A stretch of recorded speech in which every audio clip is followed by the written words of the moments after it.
नमस्कार। इकाई नंबर 4 कर्मयोगी लाल बहादुर शास्त्री। कल इस इकाई में हमने लाल बहादुर शास्त्री जी के जीवन से जुड़ी कई महत्वपूर्ण जानकारी प्राप्त की। आज हम पेज नंबर 21 से उनके राजनीतिक जीवन के बारे में जानकारी प्राप्त करेंगे। सबसे पहले आप अपने टेक्स्ट बुक का पेज नंबर 21 खोलेंगे। देखो बच्चों, उस समय शास्त्री जी भी गांधी जी के साथ देश को स्वतंत्रता दिलाने के लिए स्वतंत्रता संग्राम में प्रवेश कर गए। और जब वे स्कूल के विद्यार्थी थे और उस समय उनकी उम्र केवल 17 वर्ष की थी, और गांधी जी के आह्वान मतलब ललकार से वे स्कूल छोड़कर बाहर आ गए। और उसके बाद फिर उन्होंने काशी विद्यापीठ में अपनी शिक्षा भी पूरी की, पर उनका मन हमेशा आज़ादी और सामाजिक कार्यों की ओर लगा रहा। और परिणाम स्वरूप 1926 में लोकसेवा मंडल में शामिल हो गए और जब तक वे जीवे जीवन भर उसके सदस्य बने रहे। और गांधी जी के विचारों के अनुरूप ही उन्होंने अछूतोद्वार के काम में भी अपने आप को लगाया। अछूतोद्वार मतलब अछूत जातियों के लिए उद्धार का काम या मानवता के प्रति समानता या बंधुत्व का काम करना।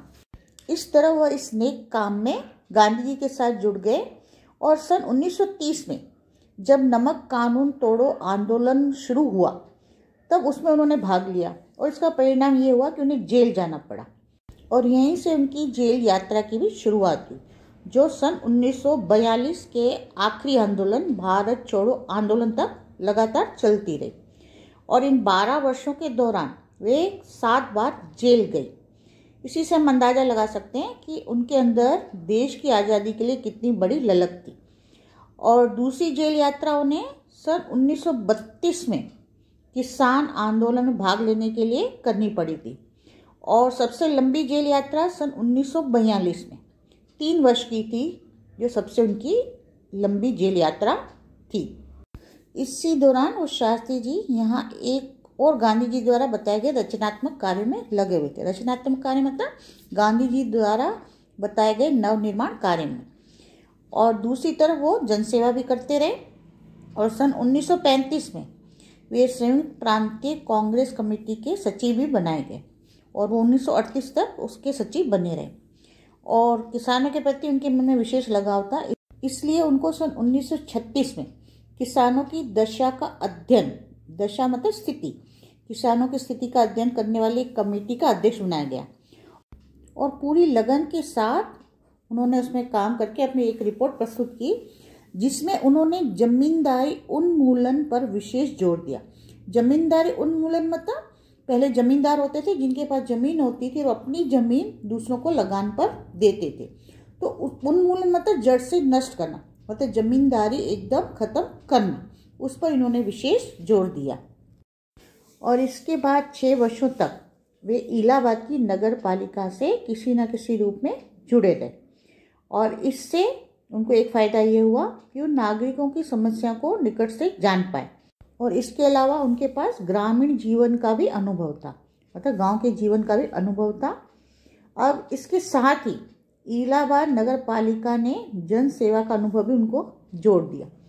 अब इस तरह लोकतंत्र की इस इकाई के कारण देश की छोटी छोटी समस्या और उनका निराकरण मतलब समाधान को किस प्रकार करना चाहिए, वो अच्छी तरह से परिचित हो गए। और कार्य के प्रति जो उनकी निष्ठा थी और मेहनत करने की जो उनकी अदम्य क्षमता, अद्भुत क्षमता, जो शक्ति थी, उसके कारण सन 1937 में वे संयुक्त प्रांतीय व्यवस्थापिका सभा के लिए निर्वाचित हुए। और सही मायने में यहीं से शास्त्री जी के संसदीय जीवन की शुरुआत हुई, मतलब राजनीतिक जीवन की शुरुआत हुई, और जिसका समापन कब हुआ? देश के प्रधानमंत्री पद तक पहुंचने में हुआ। और शास्त्री जी को भारतीय राजनीति की इतनी सही और गहरी पकड़ थी कि श्रीमती इंदिरा गांधी भी उन्हें अपना राजनीतिक गुरु मानती थी।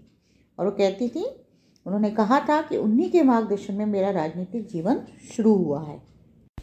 देश की आज़ादी के बाद उत्तर प्रदेश तथा केंद्र सरकार में शास्त्री जी भिन्न भिन्न पदों पर है।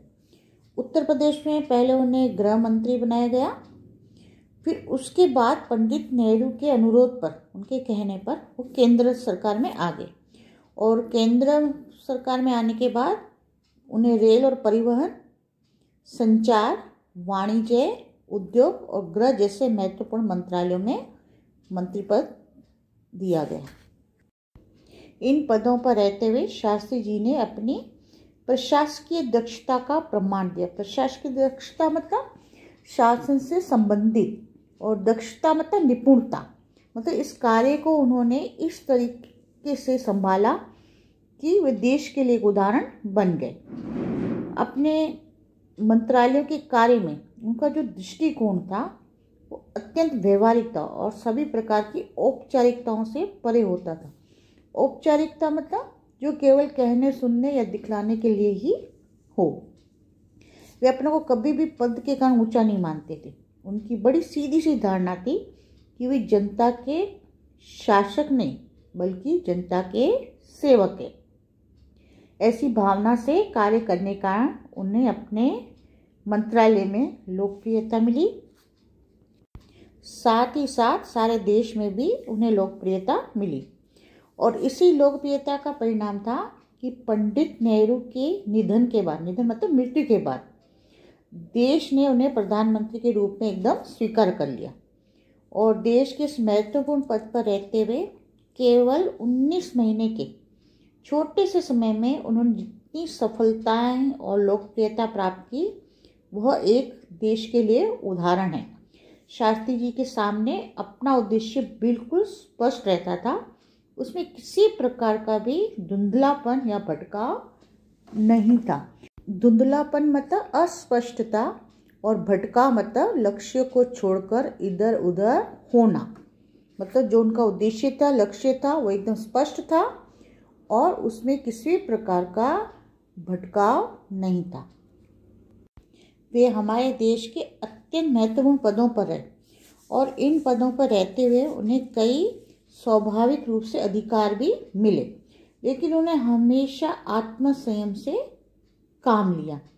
अधिकारों से अधिक उन्होंने कर्तव्यों को तरजीह दी। तरजीह मतलब महत्व दिया, अर्थात उन्होंने अनुशासन से अपने जीवन में काम लिया और अधिकारों से ज़्यादा जो कर्तव्य थे उसकी ओर उन्होंने ध्यान दिया। इसलिए वो शायद देश में भी इतने लोकप्रिय हो सके। और अलीगढ़ मुस्लिम विश्वविद्यालय में दीक्षांत समारोह मतलब विश्वविद्यालयों का प्रमाण पत्र देने का उत्सव 19 दिसंबर 1964 को छात्रों को संबोधित करते हुए उन्होंने कुछ इस तरह अपने विचार व्यक्त किए थे।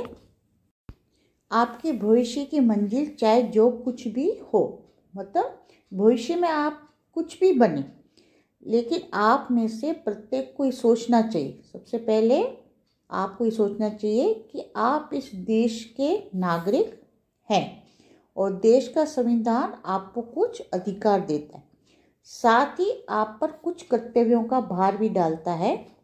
देश में प्रजातंत्र होने के कारण प्रत्येक नागरिक को निजी स्वतंत्रता भी मिली है और इस स्वतंत्रता का उपयोग हमें समाज के हित में करना चाहिए। इस प्रकार छात्रों के दीक्षांत समारोह में शास्त्री जी ने संविधान द्वारा नागरिकों को मिली स्वतंत्रता के सदुपयोग के बारे में अपने विचार प्रकट किए थे। अधिकार, कर्तव्य, आत्मसंयम के बारे में ये अत्यंत महत्वपूर्ण बात जो शास्त्री ने कही थी, जिसे आज याद रखने की हमें ज़रूरत है। देखो बच्चों, ये इकाई आपकी यहीं पे समाप्त होती है, ये पाठ आपका यहीं पे समाप्त होता है। आज के लिए इतना ही। नमस्कार।